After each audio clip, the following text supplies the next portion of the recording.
intoleransi fruktosa herediter, bisa terjadi mual dan muntah, kembung, diare, nyeri perut, serta gula darah rendah.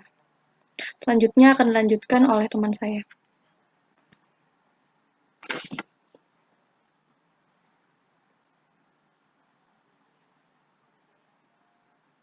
Oke, untuk penyebab terjadinya intoleransi fruktosa sendiri, yang pertama yaitu malabsorpsi fruktosa yang terjadi karena sel-sel entrosit pada organ usus halus tidak bisa menyerap fruktosa.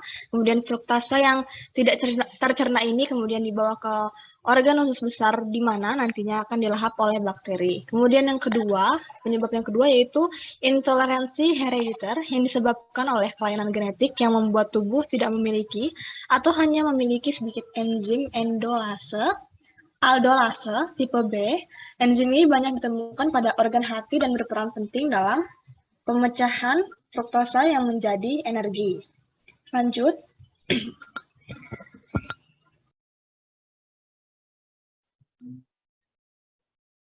Bisa dilanjut, tolong.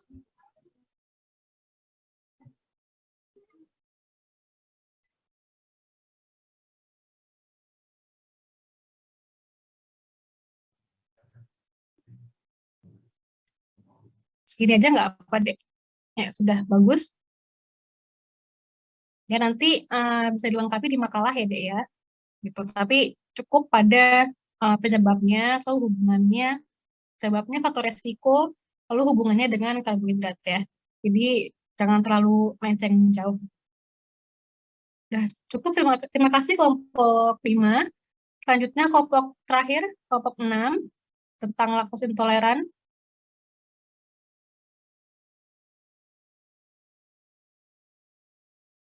Kelompok 6. Baik, saya izin masuk, Ibu. Iya, silakan deh. Baik, jadi di sini Assalamualaikum warahmatullahi wabarakatuh. Kami dari kelompok 6 di sini akan membahas tentang intoleransi laktosa.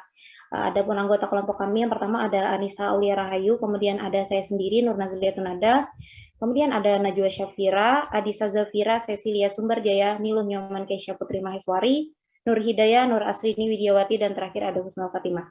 Jadi seperti yang teman-teman sudah tahu dan Ibu sudah jelaskan sendiri bahwa laktosa merupakan molekul disakarida sehingga tidak dapat langsung diserap oleh usus. Nah, kemudian kita masuk pada intoleransi laktosa. Jadi intoleransi laktosa ini merupakan kondisi yang sering terjadi di seluruh dunia, di mana laktosa ini tidak bisa dicerna dengan baik.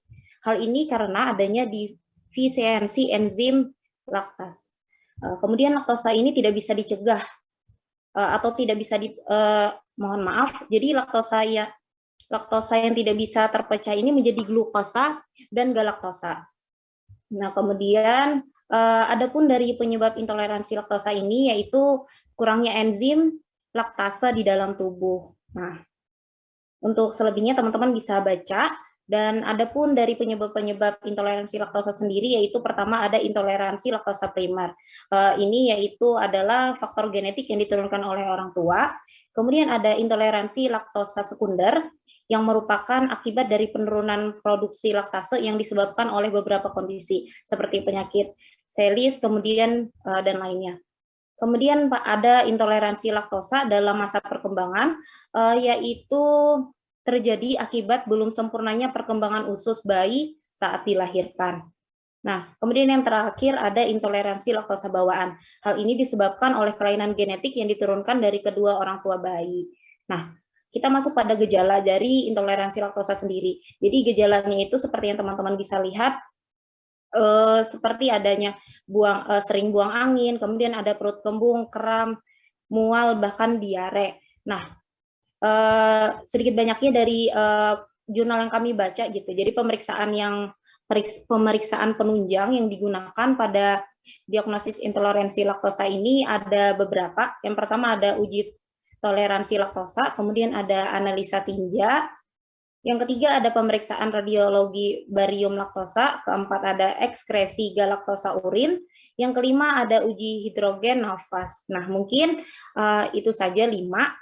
untuk pemeriksaan penunjangnya. Nah, kemudian dari hal tersebut kita masuk pada pencegahan, karena adanya suatu penyakit pasti harus ada pencegahan ya teman-teman. Nah, jadi untuk pencegahannya tersendiri gitu, ada beberapa pilihan tata laksana gitu. Yang pertama yaitu bisanya kita tuh dengan membatasi konsumsi laktosa harian, kemudian mengonsumsi produk non susu, mengonsumsi enzim eksogen oral dan adaptasi prebiotik. Dan kemudian dari hal tersebut dapat kita simpulkan bahwa penderita intoleransi laktosa ini sangat bervariasi, bisa dari mulai dari anak balita sampai orang dewasa, sehingga tata laksana ini yang sangat beragam ini bisa membantu pasien dalam memilih terapi. Untuk tata laksananya sendiri bisa teman-teman lihat dalam pencegahan. Mungkin itu saja dari kami kelompok 6.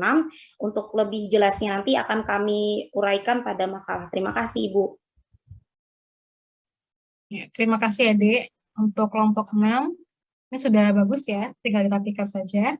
Ya, ini tadi sudah bagus semua stratesinya adik-adik. Biar nanti kalian rapikan lagi, dibuat makalah ya. Nanti juga kalian bagi-bagi ke teman-teman sekelasnya, terus bisa dipelajari bersama. Ya, saya lanjut ya.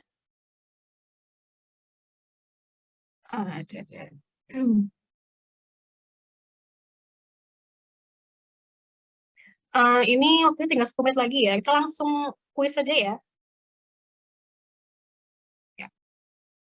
Oke. Ini kita kerjakan bareng-bareng. Sudah kelihatan kan soalnya? Sudah kelihatan? Ya. Kelihatan Ibu. Oke.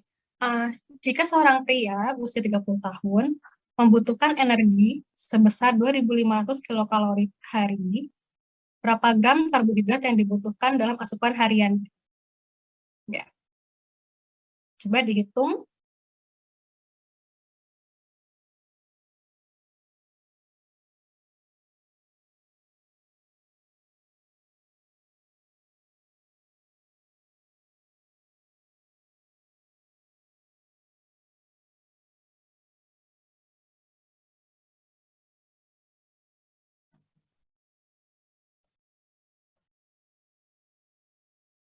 Ada yang sudah menemukan?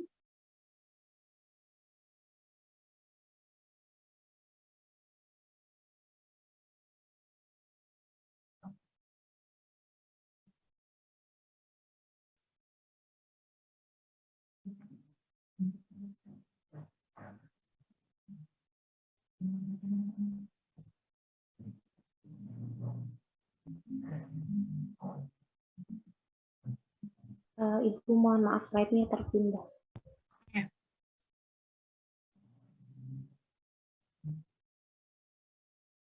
Hmm.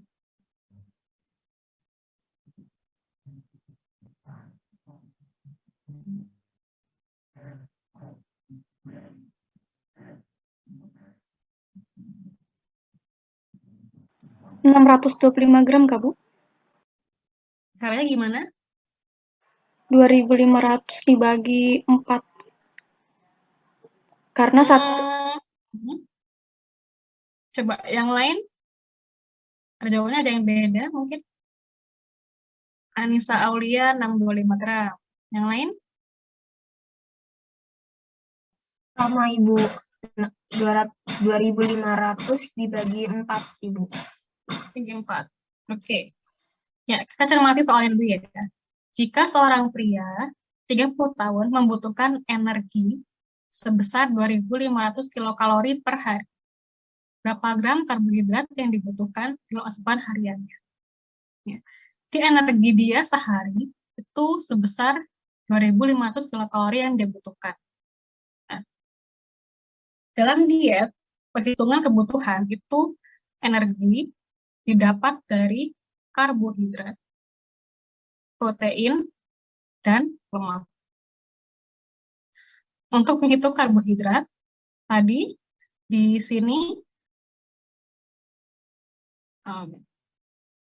berapa persen? 55 sampai 65%. Ya kan? Nah, Nur Astini jawab 375 gram. Nur Astini bisa jelaskan gimana caranya?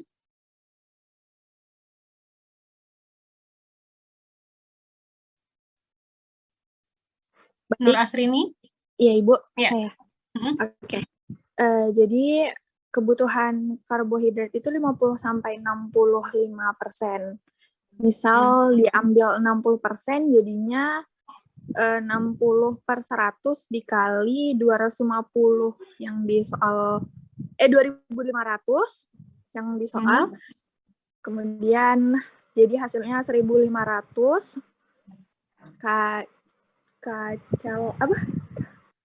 Kilokalori. Oh, kilokalori, mohon maaf. Kemudian 1.500 kilokalori itu dibagi 4. Jadinya 375 gram. Kenapa dibagi 4 ya?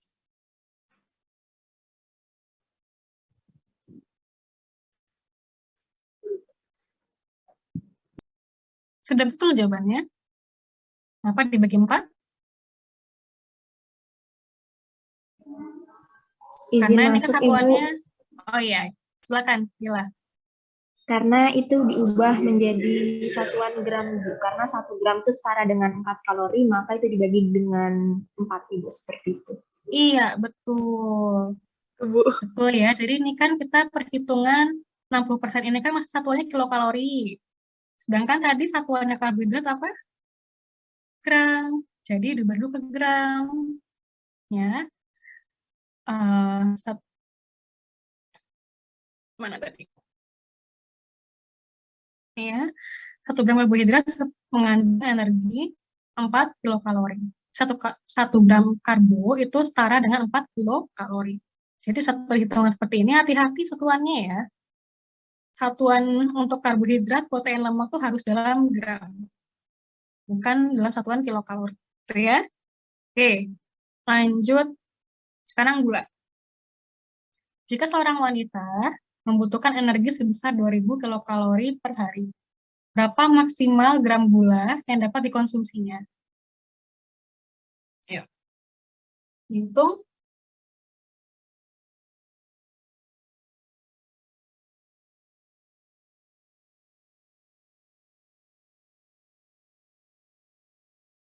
Kalau selesai, bisa langsung bilang aja. Izin masuk, Ibu. Iya, Saya dapetnya 50 gram. 50 gram. Dapat dari mana? Karena kan di situ ketentuannya maksimal 1 hari itu 10%. Jadi 2.000-nya itu dikali 10% dapat 200 kilokalori. Terus untuk mengubah ke gramnya itu dibagi 4.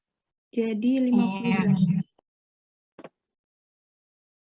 Jadi 50 gram. Ya, betul. Seperti ini Adik ya. Hitungnya jadi kayak yang awal 10% dari kebutuhan, jadi dihitung 10/100 dari 2.000 kilokalori, dari kebutuhan energinya dia. Berapa dapat kilokalori? Kilokalori ini diubah ke dalam satuan gram. Diubahnya dibagi, kalau karbohidrat kan 1 gram setara dengan 4 kilokalori ya, 1 gramnya, jadi dibagi 4. Tuh. Selanjutnya, kadar gula darah adalah kadar fruktosa dalam darah. Benar atau salah? Salah, Ibu. Salah. Dan benar apa? Yang benar karena glukosa itu yang di dalam darah, di fruktosa itu gula dalam buah. Oke, betul. Betul ya, dalam darah itu adalah glukosa. Nah, fruktosa ini juga ada dalam tubuh, tapi dia metabolismenya beda lagi. Jadi tidak langsung diserap kayak glukosa, dia harus diubah dulu menjadi glukosa di liver. Gitu. Jadi benar ya jawabannya. Yang benar adalah, ini salah jawabannya ya, karena yang benar adalah kadar gula darah itu adalah kadar glukosa dalam darah. Tuh. Selanjutnya, pasien dengan DM tipe 2 tidak boleh mengkonsumsi gula. Benar atau salah?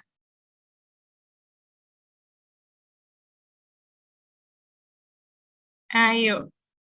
Salah, Bu. Salah. Ya, kenapa alasannya?